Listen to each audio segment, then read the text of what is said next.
probably last anywhere from 3 days to 3 months. Maybe we'll blow you off at WrestleMania. Then we'll keep you under contract. We'll keep you under a gimmick. Blah blah blah blah. I'm like, oh, all right. And I'm like, I'll be there tomorrow. What time? He's like, don't you have to work? I go, I'll take care of it. Don't worry. He's like, okay. And he's like, be here at this time. I'm like, okay. And of course, my boss at the time was like kind of a wrestling fan. He's like, oh, so what was that about? I go, Tom, thanks, but quit. And I got up and walked home.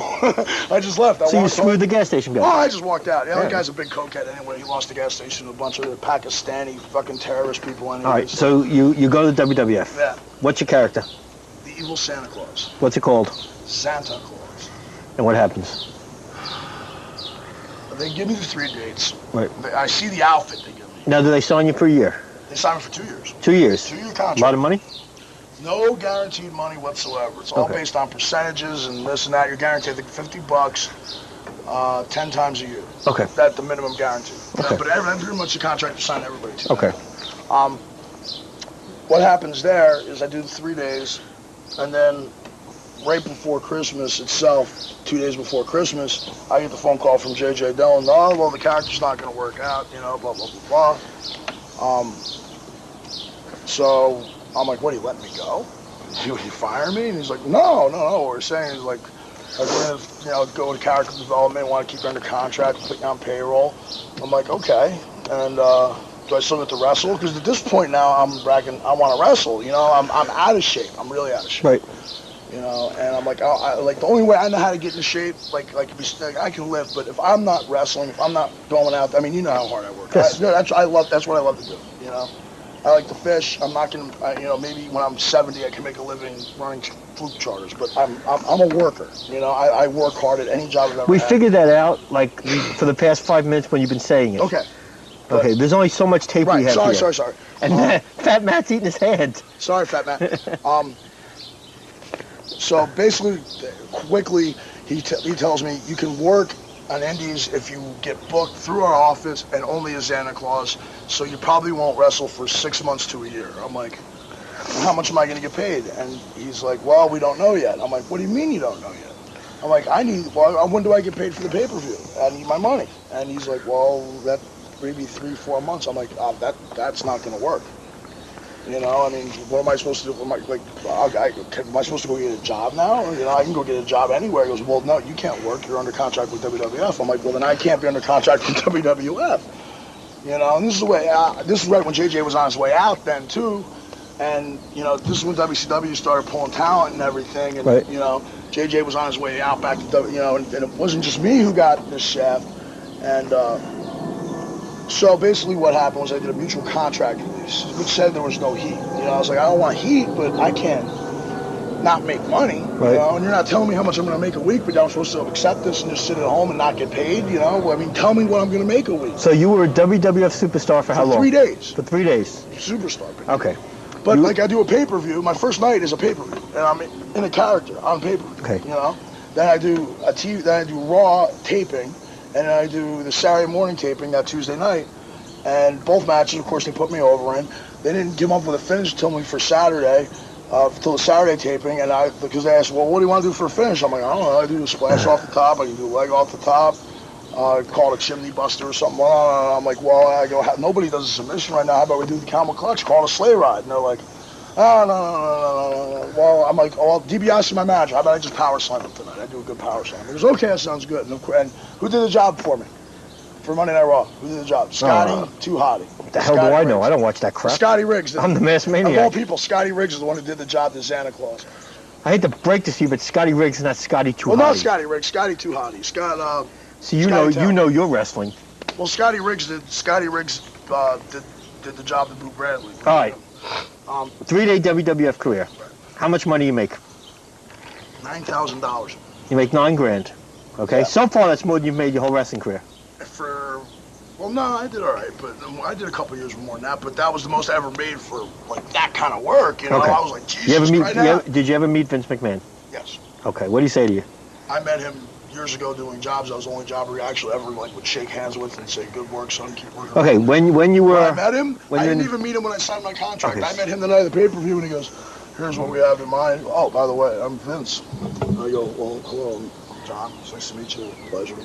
I'm not bringing up being a jobber, and he's like, you know, we'd like to do this, this, this, and this, and this. And I'm like, sounds fine to me. He goes, well, do you have any input? I'm like, well, I don't think I should hit him with the bag and knock him down since I'm going to be hanging. You know, basically, Right. he's like, well, that's a good idea. He goes, well, what would you like to do? I'm like, well, I can do any number of things. I can clothesline him, power slam him, super kick him, but Shawn Michaels is finished. Right. And he's like, well, how about you hit him with the thing, turn around, clothesline him, pick him back up, slam him, let Ted lay the boots to him, you give him a boot, you guys take off, and, you know.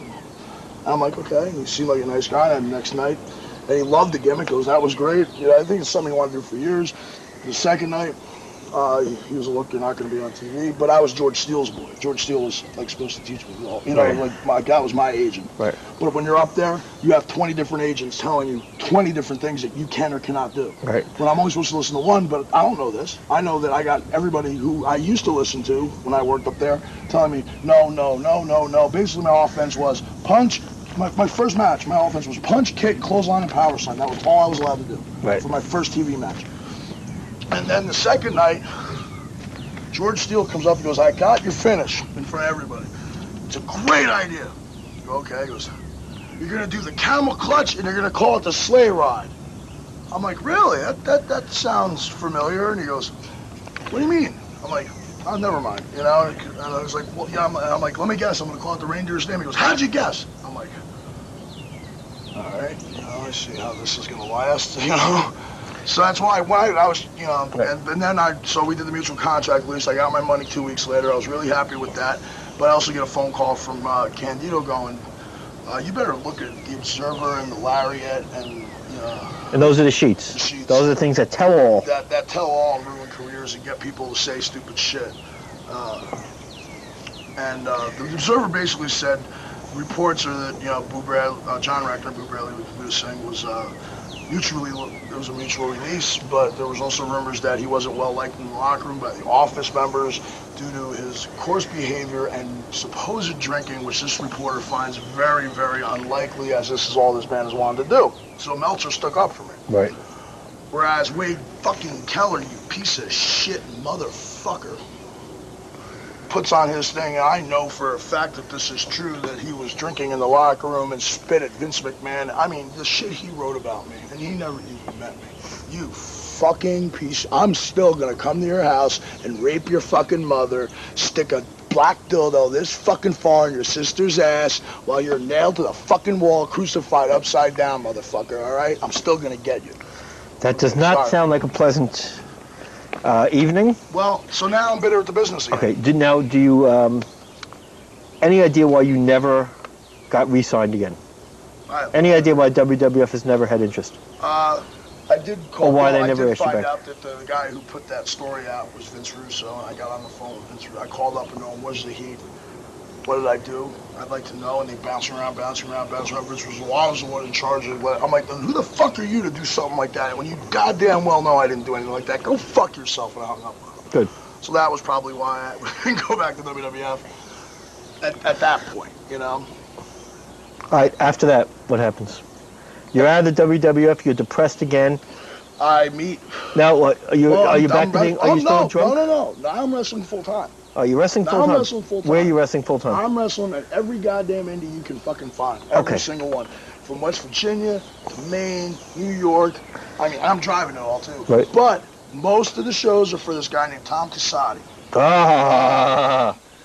Zip that camera toward me, folks. Tom Casati kept me in the business. Hey, you know what? He might have kept it. Let me tell you, not to say anything bad. Tom Casati is the quintessential mark. Oh yeah. He's worse than anyone. He's worse than the worst fan out there. Tom Casati would set a. He didn't do this, but he's the type of guy that would book 20 big name guys for a show, and then you'd go to the building, and there would be no show. They never heard of anybody, and he would pay all the wrestlers. Yeah. See, what happened was. So everybody would be his friend. What happened was, basically, for a couple months, I worked these indies for as much as I could get, and I'm getting by. And my girl's yelling at me to get a job, and I said, fuck you, I'm going to do this. This is what I'm doing from now on. You don't like it, get the fuck out, or I'm leaving, because we're living at my mom's house at this point, you know. And I really don't give a shit right then. And she went through a lot of shit. She's a good girl. She went through a lot of shit. But Tom Casati comes around, And a couple people, Tom Brandy, he's like, look, he goes, I know you got fucked by him before, but listen, just say yes, okay? He's gonna pay. And so what ended up happening is I ended up getting that guy Wild Bill, my buddy Bill, he's in the band.